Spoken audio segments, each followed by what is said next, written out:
જય શ્રી કૃષ્ણ મિત્રો, આજે આપણે એવી ઘટના વિશે જાણીશું જેમાં રાજા સુરસંગે કેવી રીતે દિલ્હીના શાસક સિકંદર લોદી અને તેના સુબાનો ગર્વ તોડી નાખ્યો। લાહોરમાં બહલો લોદી નામનો શાસક હતો જે દિલ્હી પર ચઢાઈ કરીને વિજય મેળવી પોતે દિલ્હીનો સમ્રાટ બન્યો। બહલો લોદીના અવસાન પછી તેનો પુત્ર સિકંદર લોદી ગાદીએ બેસ્યો। હિન્દુ રાજાઓએ તેને સમ્રાટ તરીકે માન્યતા આપી હતી, પરંતુ સિકંદર લોદી હિન્દુઓ સાથે દુશ્મનાવટનું વલણ રાખતો હતો। સિકંદર લોદી હિન્દુઓના મંદિરો તોડાવતો, મૂર્તિઓને ખંડિત કરાવતો અને હિન્દુ સાધુ સંતો તેમજ બ્રાહ્મણોને પીડિત કરતો। તેના આ દમનથી લોકોના હૃદયમાં દુઃખ અને નારાજગી વધતી ગઈ। શહેર અને ગામડાઓમાં તેના અત્યાચારની વાતો ફેલાઈ ગઈ હતી। તે હિન્દુ ભક્તો અને સાધુઓને મારવા કે ડરાવવા માટે ખૂબ જ નિષ્ઠુર હતો।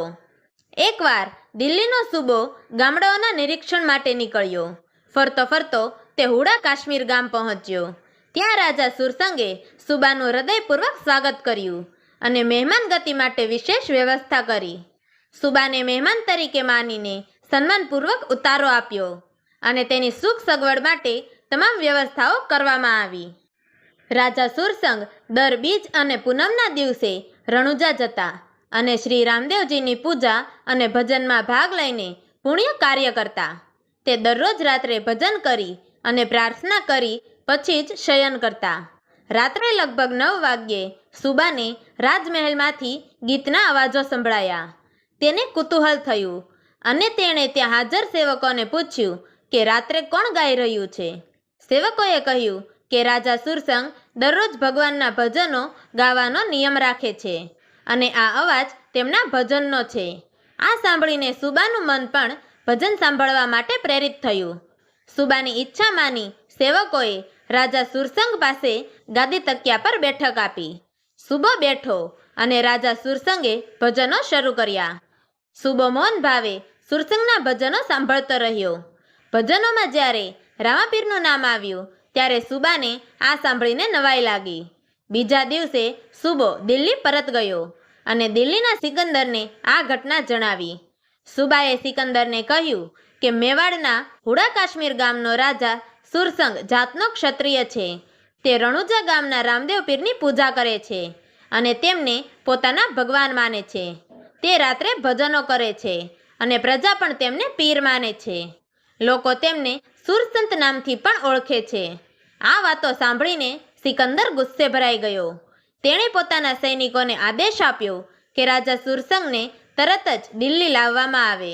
સૈનિકો સુરસંગને સાથે લઈને દિલ્હી પહોંચ્યા। સિકંદરે રાજા સુરસંગનું સન્માન તો કર્યું, પણ તેના મનમાં રાજાને બદનામ કરવાનો દુરાગ્રહ હતો। બીજા દિવસે સવારે રાજા સુરસંગને કચેરીમાં હાજર કરવામાં આવ્યા।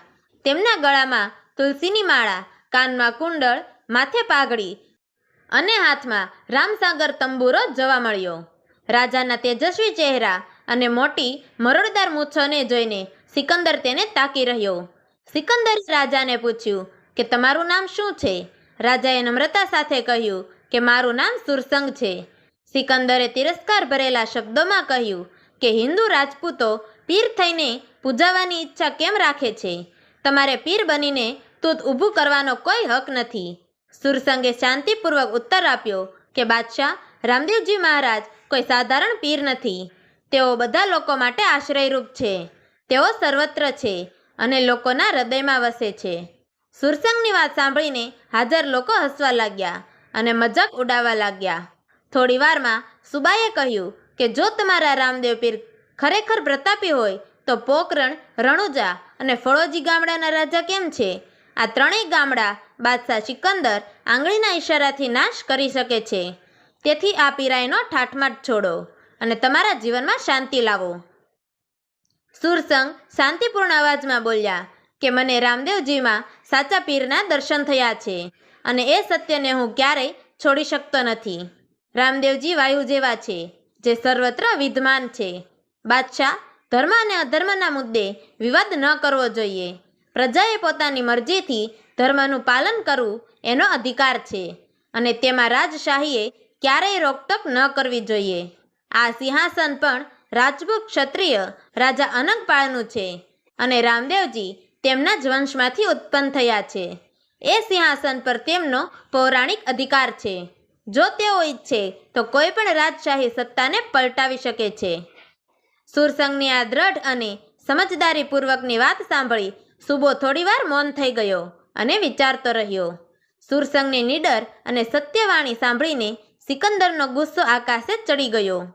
ક્રોધિત અવાજમાં તેણે આદેશ આપ્યો કે સુબા, લોઢાની મોટી કોઠી લાવો અને કચેરીમાં મૂકો. આ પાખંડી ભક્તને કોઠીમાં પૂરીને ગુંગળાવીને તેને મારી નાખો. સુબાએ તરત જ લોઢાની વિશાળ કોઠી લાવીને કચેરીમાં રાખી. ત્યારબાદ સિકંદરે સુરસંગને કહ્યું કે હે પાખંડી, તમારા રામદેવને બોલાવો, જે અમારી સામે તારા પીરપણાની શક્તિ સાબિત કરે. સુરસંગે નિડરતાથી કહ્યું કે મારા રામદેવજી સર્વવ્યાપી છે.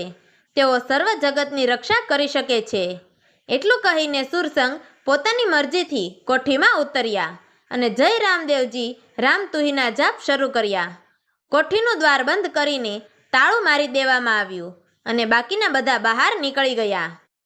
સિકંદરે 2 સશસ્ત્ર સૈનિકોને કોઠી પાસે રહેવા આદેશ આપ્યો અને વિચાર કર્યો કે સુરસંગ ગુંગળાઈને મરી જશે ત્યારે તેનો મૃતદેહ રણુજા મોકલીને રામદેવનું પાખંડ ખુલ્લું પાડવામાં આવશે. જ્યારે બધું શાંતિપૂર્ણ લાગતું હતું ત્યારે કોઠીમાંથી રામતુહીના જોરદાર અવાજો આવવા લાગ્યા. એ અવાજ માત્ર કચેરીના દરવાજા સુધી મર્યાદિત નહોતો, પરંતુ સમગ્ર વિસ્તારમાં ગુંજવા લાગ્યો. ધીમે ધીમે આ અવાજ બાદશાહના મહેલ સુધી પહોંચ્યો. મહેલમાં બેગમના શયનખંડમાં રામતુહીનો અવાજ સાંભળીને બેગમ ડરી ગઈ. તે ભયભીત થઈને ચીસો પાડતી ધ્રુજવા લાગી અને બેભાન થઈ ગઈ. બેગમની બાંદીઓ આ અવાજ અને દ્રશ્યથી ગભરાઈ ગઈ હતી. તેઓ થરથર કંપી રહ્યા હતા. બાદશાહ બેગમની ચીસોના અવાજ સાંભળી તરત જ શયનખંડમાં દોડી ગયો. બેગમને મૂર્છિત હાલતમાં જમીન પર પડેલી જોઈ તે ગભરાઈ ગયો.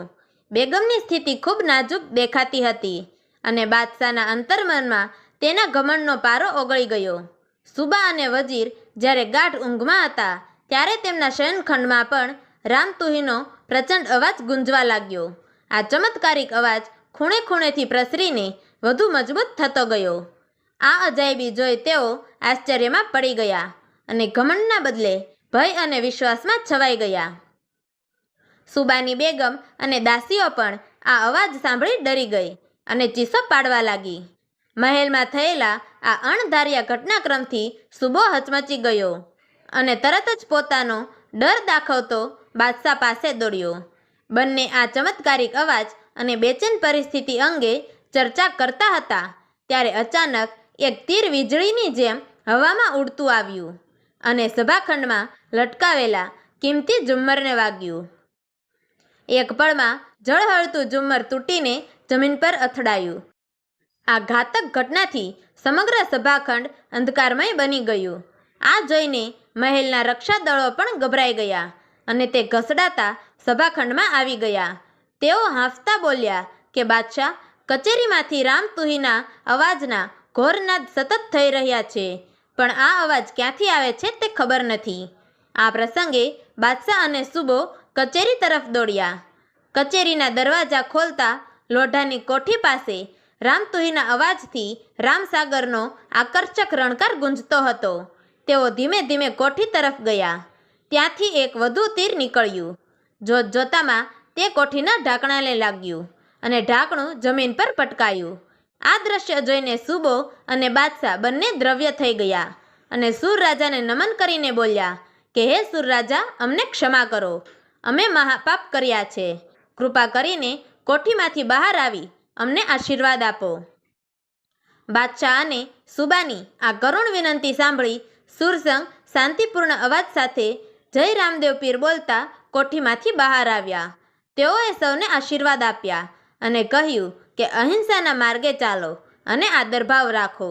રામતુહીનો નાદ પણ બંધ થઈ ગયો. શ્રી રામદેવજીના આ અદ્ભુત ચમત્કારને જોતા બાદશાહ અને સુબો બંને જોત જોતામાં બેજોડ નમ્ર બન્યા. તેઓ રણુજા પહોંચ્યા અને રામદેવજી મહારાજને સોનાનું છત્ર ભેટમાં ચડાવ્યું. ત્યારબાદ તેમણે હિન્દુ ધર્મના તિરસ્કારથી સદા માટે દૂર રહેવાની શપથ લીધી.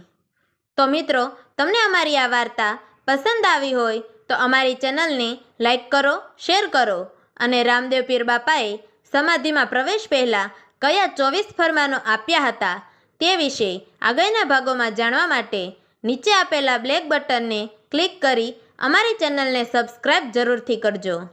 તો મિત્રો, અમારી આ વાર્તાને છેલ્લે સુધી સાંભળવા માટે તમારો ખૂબ ખૂબ ધન્યવાદ. જય શ્રી કૃષ્ણ. હર હર મહાદેવ.